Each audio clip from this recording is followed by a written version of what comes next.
Priez sans cesse. Votre nouvelle émission matinale de prière et d'intercession sur Béni TV. Êtes-vous malade? Avez-vous un blocage quelconque? Votre vie est-elle menacée? Sentez-vous des oppressions? Et avez-vous d'autres sujets pour lesquels vous souhaiterez compris? Rejoignez cette chaîne de prière chaque matin, du lundi au vendredi. Priez sans cesse, du lundi au vendredi, à partir de 5h30. Priez sans cesse. Nous sommes bénis au nom puissant de notre Seigneur Jésus-Christ. Nous sommes très heureux de nous retrouver au pied du Seigneur, nous le disons. Mieux vaut pour nous être au pied du Seigneur qu'être sur les épaules du diable, parce que au pied du Seigneur, nous avons les batteries rechargées, nous sommes revigorés et la grâce de Dieu est notre partage. Nous croyons que vous êtes bien réveillés là où vous êtes. Vous êtes à Madagascar, vous êtes au Tchad, vous êtes au Bénin, vous êtes au Sénégal, vous êtes au Mali, vous êtes au Niger, vous êtes en Guinée. Que le Seigneur vous bénisse, que sa grâce vous soit communiquée en grande quantité. Nous rendons grâce au Seigneur pour toute l'équipe qui est en place, Papa Antoine, Sephora, Madame Assouma est aussi là. Elle est revenue en pleine forme par la grâce de notre Père Céleste. Nous bénissons le Seigneur pour sa vie. Rendons grâce au Seigneur. Père, nous te bénissons. Merci pour ton amour et ta fidélité. Merci d'être avec nous. Merci pour ta bonté, ton amour manifesté. Tu nous as gardés durant toute cette nuit, Seigneur. Ta grâce a été avec nous et ta bonté s'est manifestée. Merci, Seigneur, pour ce que tu fais pour notre vie. Au nom de Jésus. Amen. Que le Seigneur nous bénisse. Vous savez, à chaque jour, il y a un petit conseil que le Seigneur voudrait qu'on ait, un petit message qu'il voudrait qu'on saisisse. Aujourd'hui, nous allons parler de la mort. Vous savez, les gens n'aiment pas véritablement parler de la mort, pourtant la Bible parle de la mort. Il fallait que Jésus meure pour qu'on ait la vie. Quand on dit ça, c'est plus facile que quand on pense à nous-mêmes notre mort, quoi. Voilà.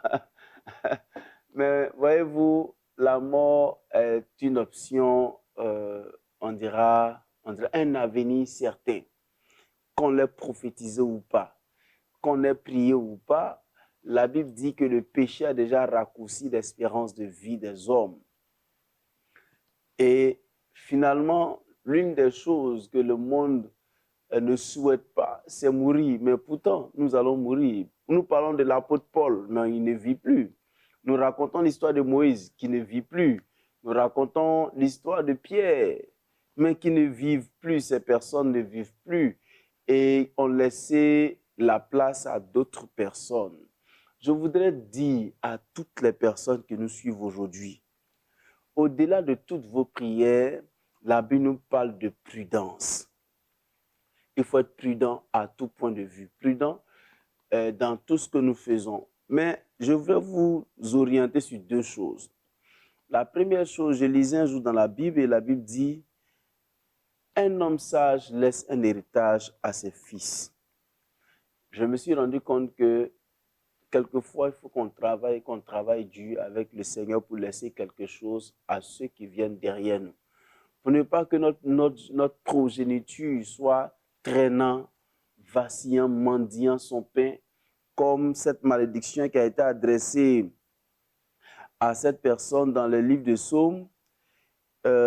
C'est une malédiction assez sévère quand même, où on maudit la personne, on maudit sa progéniture, et c'est vraiment difficile. Voici le proverbe, il dit au chef des chants de David, Psaume, Dieu de ma louange ne t'était point, car ils ouvrent contre moi une bouche méchante et trompeuse. Ils me parlent avec une langue mensongère.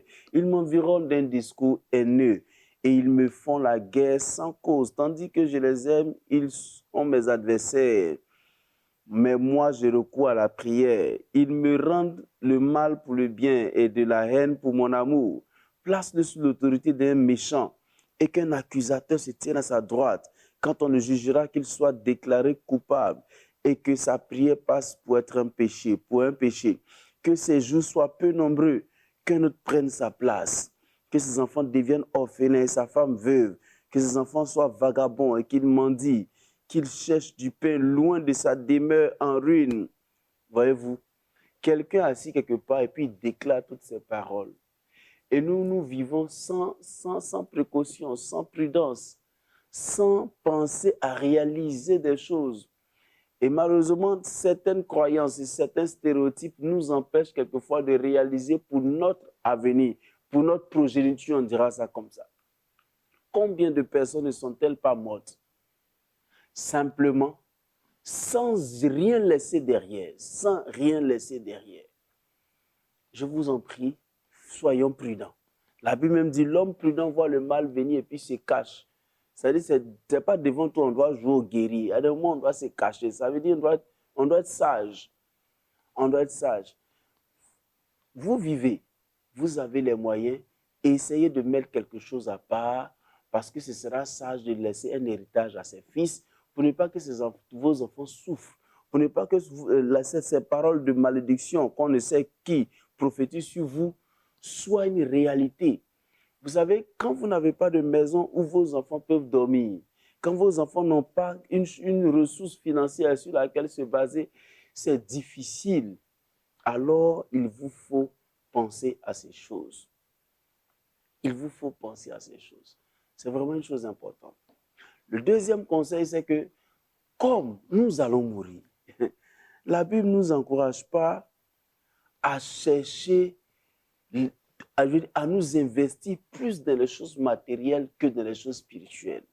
La Bible dit, ne vous amassez pas des trésors terrestres que les rouilles, les teignes peuvent dévorer. Ça ne veut pas dire qu'on ne doit pas chercher les moyens financiers, mais ça veut dire que nous devons mettre Dieu en priorité dans notre vie.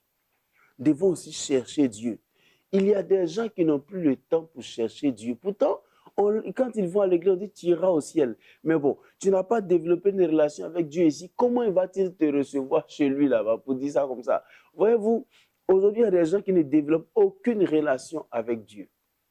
Ou bien, quand ils sont venus et que Dieu a pu faire quelque chose dans leur vie, c'est terminé, ils ne font plus. Je vous dis, vous savez, Dieu, comme certains le disent en Côte d'Ivoire, Dieu n'est pas gaou. Hein, Dieu n'est pas gaou. C'est comme s'il vous attendait au carrefour, quoi. Un jour, tu vas mourir. Tu vas me trouver ici. Et puis, on va gérer le cas. Excusez-moi.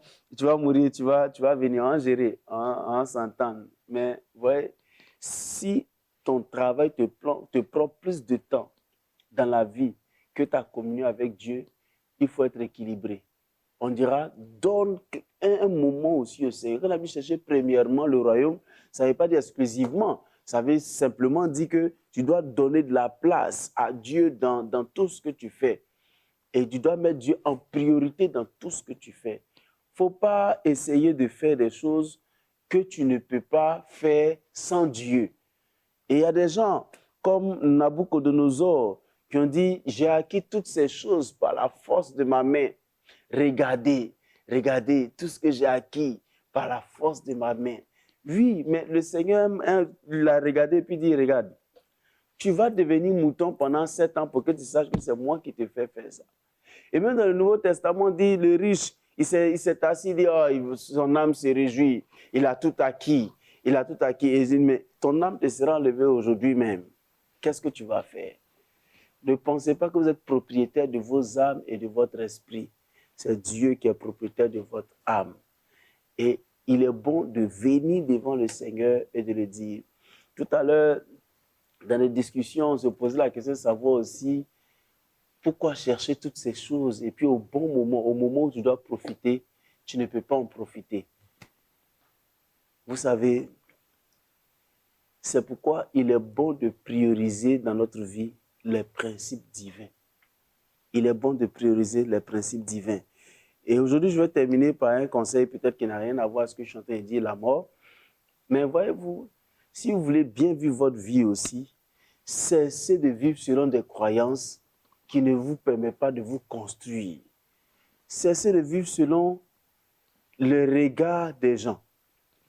Vous ne vivrez pas peut-être la vie que vos parents vous ont offerte. Vous ne vivrez pas la vie que les gens pensent que vous allez vivre. Vous vivrez certainement la vie que Dieu veut que vous viviez. Alors contentez-vous de cela et vivez bien. Vivez selon Dieu, vivez sainement et laissez Dieu conduire votre vie. Cela vous sera vraiment utile. Alors pour ceux qui viennent de nous prendre en marche, j'ai parlé de la mort, mais sous-dessus de voler, j'ai parlé en donnant 2 conseils principaux. Et j'ai dit, le premier conseil, c'est que nous devons vivre en pensant à ce que nous laissons derrière nous, notre progéniture. Il y a des gens qui vivent et qui ne vivent que pour les fêtes. Ils ne pensent pas à réaliser. Et la Bible dit, un homme sage laisse un héritage à ses fils. Ce n'est pas mauvais d'économiser, d'acheter une maison, d'acheter une concession, d'acheter une entreprise, de créer une entreprise pour que ses enfants n'aient plus à souffrir quand nous ne serons plus là. Ça fait plaisir de voir ses enfants s'épanouir. Ça fait plaisir. Et le deuxième volet de ce conseil, il a dit, il faut s'attacher au Seigneur véritablement. Parce que quelquefois, ça ne servira à rien de gagner le monde si on perd notre âme. La Bible dit et la Bible redit. Ça ne servira à rien de gagner le monde si on perd notre âme. Il y a des gens qui n'ont plus le temps. Le moment où ils avaient le temps, c'est quand ils venaient pour chercher le travail à l'église. Et quand ils ont eu le travail, quand ils ont eu leur premier salaire, ils ont eu une stabilité sociale, ils ont commencé à abandonner Dieu. Et maintenant, ils indexent le pasteur. Oui, c'est le pasteur qui ne sait pas ce que je dois faire. Moi, il ne sait pas que je suis occupé. Le pasteur ne sait pas que je suis occupé. Et moi j'ai beaucoup de choses à faire. Oui, vous savez, nous avons beaucoup de choses à faire. Mais il est important de lever les yeux et de regarder pour dire au Seigneur, me voici, prends contrôle de ma vie, conduis ma vie, je t'appartiens Seigneur, fais de ma vie ce que tu veux. Fais de ma vie ce que tu veux. Et c'est une chose importante. Alors, chers frères, si vous avez des préoccupations, nous serons là pour répondre à vos préoccupations, mais sachez-le, mettez ça dans votre tête. Ce n'est pas être rabat-joie que de penser quelquefois à la mort, parce que qu'un prophète ait prophétisé ou pas, un jour nous allons mourir. Je pense que ça nous donne plus envie de travailler, de faire mieux, de laisser un bon témoignage derrière nous. Et je prie que le Seigneur nous bénisse, que sa grâce nous fasse comprendre et saisir ces conseils que je suis en train de donner ce matin. Et j'espère avoir parlé particulièrement à quelqu'un qui me regarde. Et un jour, quelqu'un m'a raconté ce témoignage. Un jeune monsieur a lutté, et par la prière, il a eu un travail dans une entreprise bien cotée. Et il voulait montrer à ses parents qu'il est bien placé. Et le jour de son mariage, il a envoyé 2 cars dans son village pour aller chercher les gens pour venir. C'était bien. C'était bien. Mais vous savez, quelquefois, il y a des extravagances qui ne servent à rien du tout. Ne servent à rien. Et les gens sont venus manger à son mariage. Tout. Et quand ils sont repartis, quelques mois après, le monsieur est décédé. Et le monsieur est décédé sans rien laisser à ses enfants. Et voilà que tout le luxe dans lequel ses enfants vivaient s'arrête brusquement avec la mort de leurs parents. Que feront-ils? Que feront ces enfants? Que deviendront-ils? Que penseront-ils de la vie? Quelquefois, il faut qu'on réfléchisse comme ça. Et qu'on écoute les conseils des gens. Aujourd'hui, il y a des gens à qui on donne des conseils, mais qui n'écoutent jamais. Aujourd'hui, je parle tranquillement parce que je veux que vous puissiez saisir profondément ce que je suis en train de dire. Il y a des gens qui n'écoutent jamais les conseils qu'on leur donne. Je nous en prie, vous voulez faire des enfants, ne les laissez pas dans un piteux état avant de retourner à la mort. Parce qu'un jour, l'on mourra. Pensez-y et pensez-y profondément. C'est bien de se taper la poitrine pour dire, moi, je suis âgé, mais plus tu prends de l'âge, plus tu approches vers tes dernières heures. Alors réfléchissons et laissons nos enfants se réjouir après nous. Se réjouir après nous et bénissons le Seigneur pour cela. Seigneur, nous te rendons grâce de nous rappeler que nous devons vivre utile. Nous devons vivre utile, Seigneur. Nous devons vivre pour te glorifier. Nous devons vivre pour te célébrer. Seigneur, c'est toi qui nous donnes ta grâce. Nous ne voulons pas, éternel Dieu de grâce, vivre inutilement, sans laisser un héritage à nos fils, sans nous attacher véritablement à toi. Nous ne voulons pas que tout notre cœur, notre être entier soit plongé dans la recherche des finances, sans nous attacher à toi. Parce que à quoi servira-t-il à un homme de gagner tout ce monde s'il a perdu son âme? Seigneur, nous voulons nous attacher à toi et vivre aussi selon les moyens que tu nous as donnés. Père éternel, nous voulons le faire, vivre selon les moyens que tu nous as donnés pour que nous puissions être heureux. Merci notre Père. Merci de nous aider à comprendre ces choses. Merci Seigneur, toi le Dieu fidèle. Je pense Seigneur que tu nous parles de ces thèmes pour que nous puissions être plus courageux. Nous puissions avoir un esprit éveillé et faire ce que nous devons faire maintenant avant que l'heure finale arrive. Merci au nom de Jésus. Amen. Nous prions pour les malades. Seigneur, nous croyons que tu bénis toutes les personnes qui se sont réveillées aujourd'hui, mais qui sentent une maladie dans leur corps. Je prie que tu leur apportes la guérison au nom puissant de Jésus-Christ. Je prie que ta faveur se manifeste dans leur vie, dans le nom puissant de Jésus. Je vais déclarer la liberté totale dans leur vie, dans le nom puissant de Jésus. Je vais déclarer, Seigneur, que ces personnes sont libres maintenant, que la maladie ne prend plus possession de leur vie. Je déclare, Père, que ta faveur se manifeste pleinement dans le nom puissant de Jésus-Christ. Notre Père, ton nom est au-dessus de tous les noms et tu es le Dieu qui domine toutes choses. Je prie maintenant que tu guérisses toutes ces personnes qui souffrent de ces maladies qui ont été nommées et même qui n'ont pas été nommées par la médecine, Seigneur. Oh Père, regarde cette personne qui a la gencive enflée depuis quelques semaines maintenant. Je prie, Seigneur, que tu guérisses cette personne, cette tumeur, dans le nom puissant de Jésus. Tu es le Dieu des miracles. Regarde son incapacité financière, son incapacité physique, Seigneur, qui s'accroît de jour en jour. Je prie que tu lui donnes la guérison au nom puissant de Jésus-Christ. Père éternel, regarde cette personne qui souffre de cette plaie. Seigneur, cette plaie incurable, je prie que tu étendes ta main, que tu guérisses cette personne dans le nom puissant de Jésus. Étends ta main, Père éternel. Souviens-toi de cette personne qui souffre d'infection, Seigneur, dans ses parties génitales. Je prie que tu la libères dans le nom puissant de Jésus et que la guérison soit son partage dans le nom puissant de Jésus-Christ. Ouvre le ciel sur leur vie et accorde-leur ta grâce dans le nom de Jésus. Merci de le faire au nom puissant de Jésus. Merci de guérir chacune de ces personnes au nom puissant de Jésus. Merci Seigneur. Nous prions que le Seigneur donne des ouvertures à tous nos frères qui cherchent du travail. Seigneur, nous prions que tu étendes ta main.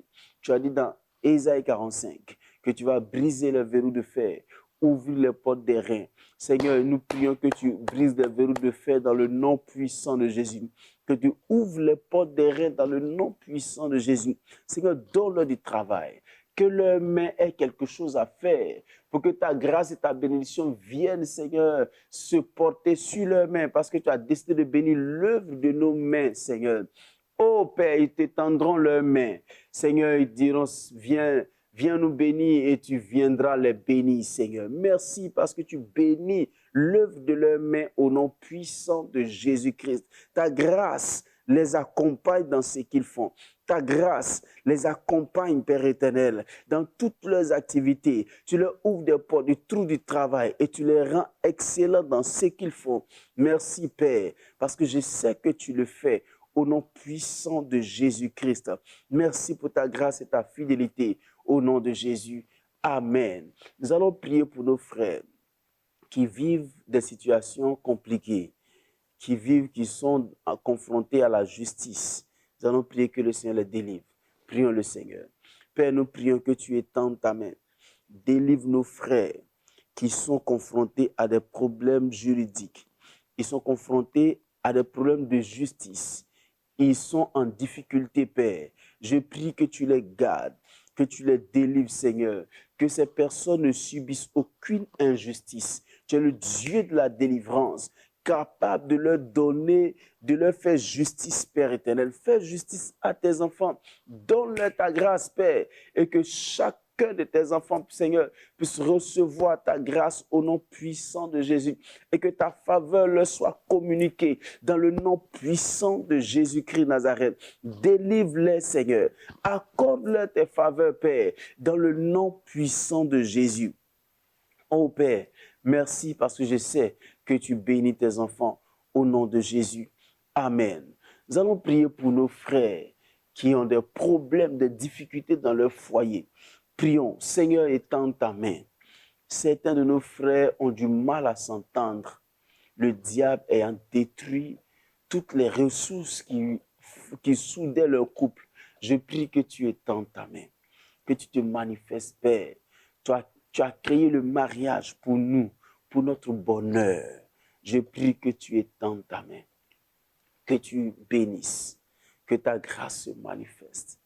Ô éternel Dieu de grâce, sauve ces foyers en détresse, sauve ces couples en détresse. Sauve-les, Seigneur. Le diable s'efforce de nous faire croire que le mariage est un danger. Je prie que tu étendes ta main et que tu les sauves dans le nom puissant de Jésus. Que ta grâce se manifeste pleinement au nom puissant de Jésus. Étends ta douce main pour sauver, pour délivrer, pour affranchir, Seigneur, dans le nom puissant de Jésus. Ô Père, que ton nom soit béni, parce que tu es le Dieu qui donne ta grâce à ces couples qui sont en difficulté. Merci, parce que tu le fais au nom de Jésus. Amen. J'ai vraiment à cœur aujourd'hui compris pour des personnes qui sont oppressées, qui sont dépressives, ou qui tendent même vers la folie. Nous allons prier que le Seigneur leur apporte la délivrance au nom de Jésus. Seigneur, étends ta main. Délivre ces personnes dépressives. Apporte-leur ta grâce là où elles sont. Elles sont en train de délirer. Je prie que, Seigneur, ces délires s'arrêtent, que tu repositionnes, que tu stabilises au nom puissant de Jésus. Je prie que ta faveur se manifeste dans le nom puissant de Jésus. Je prie que ta grâce arrive et brise le joug du diable, détruise les puissances qui fatiguent leur vie dans le nom de Jésus. Étends ta main, Seigneur. Donne ta grâce, Père. Brise ces autels diaboliques qui, Seigneur, se grandissent dans leur vie dans le nom de Jésus. Je prie que, Seigneur, le ciel s'ouvre sur leur vie et que ta faveur arrive au nom de Jésus. Amen. Nous allons faire une dernière prière. Nous allons prier pour que chacun soit un acteur pour la propagation de l'évangile. Chacun selon son rôle et ses moyens. Seigneur, je prie que tu étendes ta main. Donne ta grâce à tes enfants. Seigneur, la moisson est grande, il y a peu d'ouvriers. Nous prions que tu envoies, que tu conduises dans ta moisson beaucoup d'ouvriers, beaucoup de personnes engagées, beaucoup de personnes volontaires qui ont envie de faire ton œuvre, qui ont envie de se dépasser pour faire quelque chose dans ta maison. Ô éternel Dieu, je prie que ta grâce se manifeste au nom de Jésus. Je prie que ta faveur se manifeste dans le nom puissant de Jésus. Je prie que, Seigneur, tu accordes ta grâce, tu accordes ta faveur dans le nom puissant de Jésus.